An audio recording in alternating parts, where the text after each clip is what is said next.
सूर्य एहि संसारक सबसँ बड़का ऊर्जा के स्रोत अछि। सूर्य एहि सौर्यमंडल के विशाल गैस के तारा छै जे निरंतर हमरा अहाँ के ऊर्जा प्रदान करैत रहै छै। मुदा की बुझल अछि ऊर्जा के सबसँ बड़का स्रोत सूर्य के आयु कतेक छै? कहियो ई मन में उपजल अछि जे सूर्य अहिना चमकैत रहतै? तऽ एकर जवाब छै बिल्कुल नहीं। सूर्य के अखन के आयु जे देखल जाए तऽ 4.6 अरब वर्ष पार भऽ चुकल छै।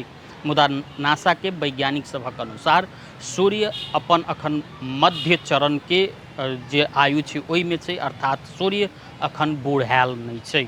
सूर्य के अखनो 5 अरब वर्ष आयु बाकी छै। मुदा जँ जँ सूर्य के आयु बीतैत जेतै ओकर जे प्रकाश पुंज जे छै से धीरे धीरे कम होइत जेतै।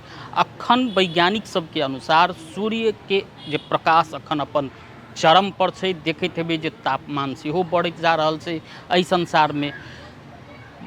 सूर्य अखन पूरा अपन मध्य चरण में रहला के कारण से ओकर प्रकाश जे छै से अखन चरम पर छै। मुदा एकर चमकीलापन जे छै से अहिना नहीं रहतै।